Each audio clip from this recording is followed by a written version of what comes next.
Une des caractéristiques intrinsèques de l'être humain en tant qu'espèce est celle de son immense capacité d'adaptation à son environnement, en récoltant des ressources naturelles qu'on transforme à notre avantage pour se nourrir, se déplacer, se divertir, se loger, etc. Bref, pour améliorer nos conditions de vie et de survie. En plus de ça, l'être humain a une capacité d'apprentissage très importante, qui nous a permis d'améliorer et de découvrir de nouveaux outils, machines ou techniques. L'être humain expérimente, transforme et crée, puis recommence, il apprend et s'améliore, il transmet. Pour transformer notre environnement, on a aussi besoin d'énergie pour fabriquer des outils, des machines, et la nature de l'énergie utilisée a évolué au cours de l'histoire, d'abord nos muscles et le bois pour faire du feu, puis on s'est aidé des muscles des animaux, du vent, des cours d'eau et du soleil évidemment. Et ça c'était particulièrement vrai jusqu'à la révolution industrielle, parce que la révolution industrielle c'est tout simplement l'augmentation massive de la capacité énergétique, grâce à l'invention et l'utilisation de la machine à vapeur pour le charbon, du moteur à combustion interne pour le pétrole, sans oublier la machine électrique, et d'autres innovations technologiques majeures qui permettent de vivre dans le monde moderne d'aujourd'hui, ce qui a permis non seulement d'améliorer massivement les conditions de vie et l'espérance de vie, mais également le nombre des individus. Cette logique d'augmentation de la productivité a atteint son apogée avec les 30 Glorieuses, où l'approvisionnement énergétique a augmenté extrêmement fort et de manière linéaire grâce à l'extraction et l'utilisation massive du pétrole.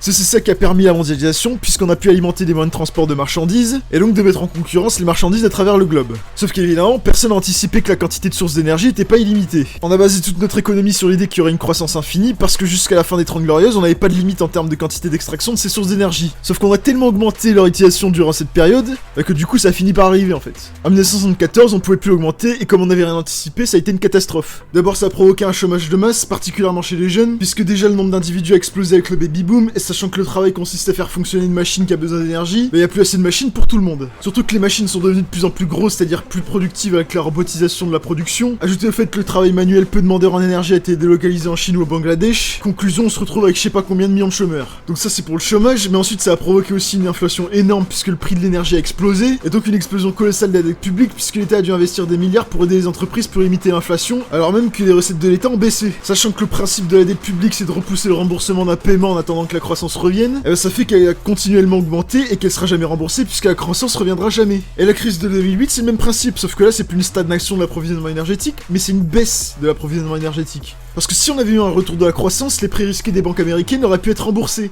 Mais au lieu de ça, ça a provoqué la crise qu'on connaît, avec des millions de personnes sans logement, et les États qui injectent des centaines de milliards pour sauver les banques. Du coup, à cause du manque d'anticipation de l'épuisement des ressources naturelles, on se retrouve avec une décroissance subie qui a provoqué un chômage de masse, une inflation massive, une dette publique monumentale et une baisse subie de la production réelle, et donc du niveau de vie des individus qui diminue, aggravé par la guerre économique et commerciale. Et cette baisse du niveau de vie a des conséquences indirectes comme la baisse du niveau de satisfaction des individus, ce qui est absolument normal, ce qui a exacerbé le communautarisme idéologique et la polarisation dans les pays développés, mais les effets sont bien pires dans les pays du monde arabe par exemple, puisque là la baisse de l'approvisionnement énergétique a provoqué une baisse de productivité agricole, une augmentation des prix du blé et donc des famines qui ont elles-mêmes provoqué le printemps arabe et Daesh, rien que ça. Mais si c'était tout, ce serait si simple, parce qu'en plus de ça on a un énorme problème d'émission de dioxyde de carbone. Parce qu'on n'a pas simplement démultiplié l'utilisation d'énergie, on a surtout démultiplié l'utilisation d'énergie carbonée. Parce que si on avait développé l'utilisation de l'énergie éolienne ou hydraulique, ça aurait pas posé de problème. Et je crois pas avoir vu des putains de moulins à vent sur le toit des bagnoles ou des usines en fait. Parce qu'en fait l'énergie carbonée ça consiste à brûler des matières riches en carbone pour faire tourner une turbine ou un piston. Donc c'est un peu normal qu'il y ait une augmentation de la concentration de dioxyde de carbone dans l'atmosphère si on augmente l'utilisation d'énergie à une telle échelle. Concentration de dioxyde de carbone dans l'atmosphère qui est confirmée par absolument toutes les putains de méthodes de mesure et qui dépasse des seuils qui ont jamais été atteints auparavant pour ceux qui auraient encore un doute. Avec la méthode des carottes de glace, on arrive à la connaître sur les 800 putains de 1000 dernières années et on la connaît de manière beaucoup plus précise avec des mesures systématiques depuis 1957.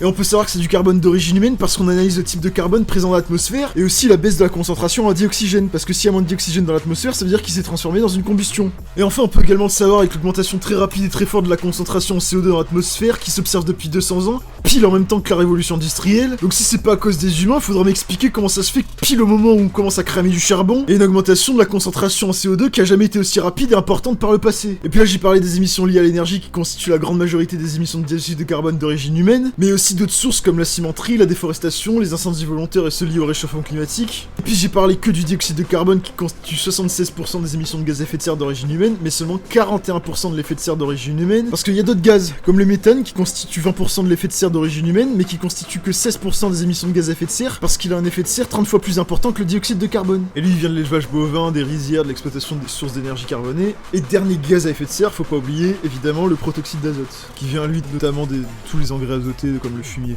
Donc maintenant la question c'est, est-ce que ces émissions ont un effet sur le climat? Parce qu'on pourrait se dire que c'est juste un gaz dans l'atmosphère, que ça a aucun putain d'effet. Mais du coup déjà il faudra m'expliquer comment ça se fait que des émissions de gaz qui ont un effet de serre, c'est-à-dire qui sont partiellement opaques aux infrarouges, c'est-à-dire qui sont noirs en fait, et qui sont émis dans l'atmosphère de manière aussi importante, ils augmentent pas la température moyenne de la Terre en fait. Il faudra aussi m'expliquer comment l'augmentation forte et soudaine des émissions de dioxyde de carbone et de méthane, ça a aucun putain de lien avec l'augmentation forte et soudaine et parfaitement synchronisée de la température terrestre moyenne, qui est aussi établie par absolument toutes les putains de méthodes de mesure, c'est-à-dire la méthode directe avec un thermomètre, l'analyse des cernes des troncs d'arbres, de la proportion d'isotopes lourds dans les glaciers, de la thermométrie de forage ou encore des sédiments marins. Il y a aussi la remarque qui dit que le réchauffement climatique il est pas seulement d'origine humaine, il a des causes naturelles, notamment l'activité solaire ou volcanique. Et bah ça je réponds que c'est pas ce que dit la science. Tout simplement. En fait, ce scepticisme, il vient du fait qu'il y a une évolution cyclique du climat avec des aires glaciaires régulières, sauf que déjà, c'est des aires glaciaires et pas des phases de réchauffement. Deuxièmement, c'est directement causé par une augmentation de la concentration en CO2, en fait. Donc à cause des gaz à effet de serre, de l'effet de serre. Alors après avoir dit ça, on pourrait se dire que le réchauffement climatique, c'est pas grave, y a pas de graves conséquences négatives. Au pire, il fait un peu plus chaud du cul, mais ça va, quoi, faut pas dramatiser. Bah en fait, je réponds à ça que ça dépend pour qui, ça dépend du niveau d'augmentation de la température climatique, et surtout, ça dépend de la définition qu'on donne à grave. Déjà, est-ce que c'est grave qu'il y ait une acidification des océans? Bon, ça, en vrai, c'est pas lié au réchauffement climatique, mais directement aux émissions de CO2, mais ça change pas grand chose. Et cette acidification, elle va avoir un certain nombre d'effets, et notamment la baisse de la population des organismes calcifiants de l'Arctique, qui sont juste la base de la chaîne alimentaire océanique de cette zone en fait. Ensuite, est-ce que c'est grave qu'il y ait une augmentation de la fréquence et de l'intensité des phénomènes cycloniques? Elle en parle de putain de cyclones énervés qui font des dégâts monstrueux sur leur passage aux États-Unis en fait. Ensuite, est-ce que c'est grave qu'il y ait un déplacement des zones climatiques vers les pôles qui va non seulement favoriser le développement de virus et de bactéries, mais qui va aussi buter la plupart des arbres d'un certain nombre de zones comme les hêtres et les sapins en France, ce qui va complètement détruire la biodiversité, en plus d'aggraver le réchauffement climatique? Est-ce que c'est grave qu'il y a un réchauffement de l'eau et une fonte du Groenland et de l'Antarctique, qui provoque une augmentation du niveau des océans de plus de 3,7 mm par an, et qui provoque évidemment des putains d'inondations dans des zones comme le Bangladesh où il y a 200 putains de millions d'habitants, sachant qu'à part s'ils développent un culte pour les bains de pieds, ils vont pas rester là où ils sont très longtemps. Mais l'augmentation du niveau de la mer, ça va pas seulement provoquer des inondations, ça va aussi provoquer deux autres effets. D'abord une salinisation des sols puisque l'eau salée va remonter dans les sols, ce qui va juste rendre les sols complètement stériles, hein. Mais également un effet boule de neige parce que l'Antarctique et surtout le Groenland ça renvoie le rayonnement solaire, donc la fonte des glaces va aggraver encore plus l'effet de serre. Et enfin le dernier et non des moindres, est-ce que c'est grave qu'il y ait une augmentation de la fréquence d'intensité des chaleurs extrêmes et des sécheresses et une intensification de la pluie? Parce qu'on peut se dire que si les pluies sont plus rares mais plus intenses, ça se compense. Mais pas du tout, parce qu'en réalité ça va ruisseler parce que le sol pourra pas tout absorber, donc ça va provoquer un assèchement des sols, donc une baisse de la productivité agricole, en plus d'une augmentation de l'inflammabilité des forêts, ce qui va à son tour augmenter les émissions de gaz à effet de serre. Et puis il faut aussi revenir sur ce problème de baisse de la productivité agricole, parce que c'est juste ce qui a provoqué les printemps arabes et Daesh en fait. Le pourtour de la Méditerranée est particulièrement touché par l'assèchement des sols, et en fait quand les gens peuvent plus manger à leur faim, en général ils sont pas très contents. Alors parfois ça a des conséquences relativement positives comme la Révolution française, même si quelques milliers de têtes ont été détachées de leur corps, mais souvent ça finit très mal comme avec Daesh. Donc acidification des océans, augmentation des cyclones, déplacement des zones climatiques, montée des eaux, fonte des glaces, assèchement des sols, multiplication des sécheresses et chaleurs extrêmes, tous ces effets majeurs c'est déjà des effets qui sont mesurés actuellement en fait. Mais on pourrait quand même dire que c'est pas grave, parce que les effets ils sont de faible intensité, n'est-ce pas? Bah en fait ça dépend complètement de l'évolution des émissions de gaz à effet de serre. Plus les émissions seront importantes, plus le climat se réchauffe et plus les effets seront graves. C'est aussi simple que ça. Et enfin la dernière objection qu'on peut opposer, c'est qu'on a le temps. Que c'est pas la peine de s'y prendre tout de suite et que c'est catastrophiste de parler comme ça. Sauf qu'en fait les gaz à effet de serre ils restent longtemps dans l'atmosphère. Alors le méthane c'est qu'une dizaine d'années, mais le dioxyde de carbone c'est beaucoup plus long. Donc il faut agir le plus tôt possible pour limiter le réchauffement qui aura lieu au minimum dans une dizaine d'années. Et puis également si on veut pas que les changements soient trop brusques, parce que plus on s'y prend tard, plus il faudra accélérer le tempo. Donc maintenant la question c'est, on fait quoi concrètement? Bah je crois qu'il y a pas 36 000 solutions en fait, faut juste baisser nos émissions de gaz à effet de serre le plus vite possible, pour limiter au maximum le réchauffement climatique, voire même le baisser si possible, donc changer notre manière de consommer et de produire. Et il y a myriade de moyens pour ça.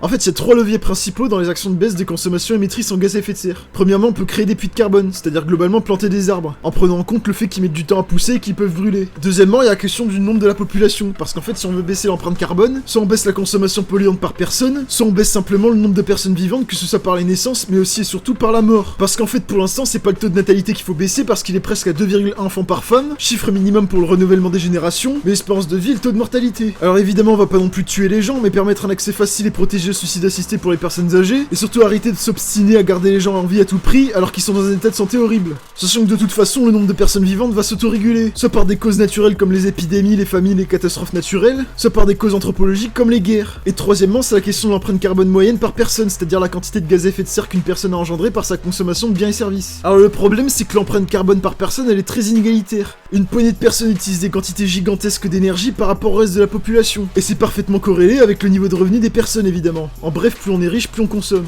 Maintenant, pour ce qui est des mesures concrètes pour réduire les émissions de gaz à effet de serre par personne, bah y en a plein. On pourrait déjà s'attaquer aux activités de loisirs strictement, comme les sports d'hiver, les sports avec des véhicules à moteur, le golf, etc. On peut s'attaquer à la viande, particulièrement la viande de bovins et de moutons, et plus largement d'animaux ruminants, et donc aussi aux produits laitiers pour baisser grandement les émissions de méthane liées à la rumination, les émissions de protoxyde d'azote à cause du fumier et des engrais azotés utilisés pour la culture de l'alimentation, et aussi évidemment les émissions de dioxyde de carbone à cause de la déforestation gigantesque qui provoque, et également s'attaquer aux animaux domestiques carnivores qui se nourrissent de ces animaux-là. On peut aussi agir dans l'agriculture, notamment le chocolat à cause de la déforestation, le café à cause des engrais azotés qui produisent du protoxyde d'azote, et les crevettes aussi, parce que c'est des fruits en fait, c'est des fruits de mer, donc agriculture, tu vois. Yes.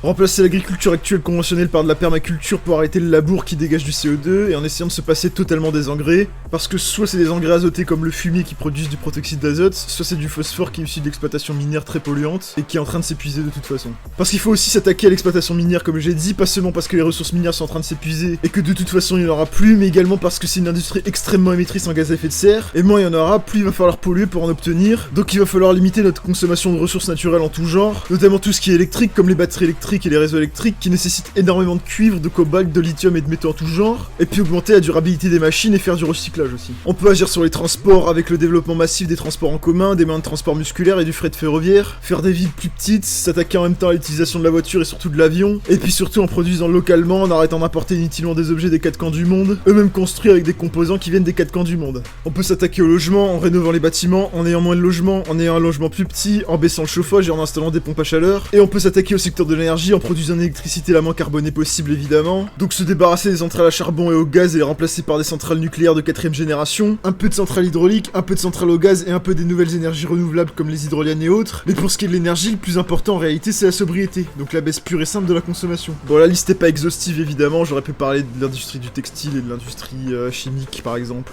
bref, il y en a d'autres quoi.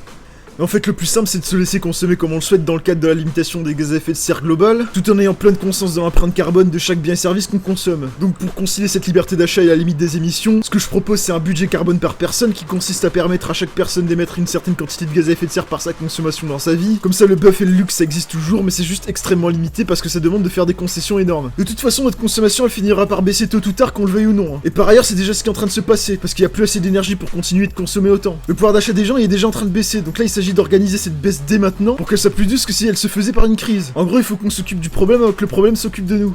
C'est aussi simple que ça. Le problème c'est que c'est absolument impossible aujourd'hui pour deux raisons. Premièrement parce qu'il faut être coordonné avec la plupart des peuples du monde entier. Parce que si l'effort est fait par une partie des humains et compensé par une autre, ça a aucun sens. C'est la concurrence interétatique entre les oligarchies politico-financières du monde entier qu'il faut remettre en cause. Et deuxièmement parce que c'est pas possible dans notre système de production capitaliste où le seul objectif est la maximisation des profits à court terme, les propriétaires des grandes entreprises très polluantes se fichent complètement de leur consommation d'énergie et leur empreinte carbone. Et de toute façon, si les grandes entreprises polluantes se mettent à changer leur manière de produire pour être moins émettrices en gaz à effet de serre, eh bien elles vont être moins compétitives et elles vont juste se faire remplacer par d'autres entreprises beaucoup moins écolo. Et en fait, troisièmement, les élections. Parce qu'on dit que les élections c'est bien parce que ça permet d'avoir une diversité des idées et donc des offres politiques, et l'alternance politique serait le signe d'une démocratie saine. Sauf qu'en fait, la politique c'est pas un putain de magasin où t'hésites entre ce petit offert trop mignon ou cette chemise qui va trop bien avec ton jean moulant. Là, il s'agit de prendre des décisions qui vont avoir un impact dans la vie de l'ensemble de la population de ton pays, voire du monde. Et quand t'essayes de planifier la production, ce qui est absolument nécessaire pour l'écologie, mais qu'au bout de 4 ans tu dois quitter le pouvoir parce que t'as perdu, ce qui arrive tout le temps, et ben ton plan tu peux te le foutre au cul en fait. Surtout que les oligarques ils l'ont très bien compris ça, et ils vont adapter leur politique non pas pour l'intérêt général mais pour se faire réélire. Donc ils vont prendre des décisions dégueulasses de court terme.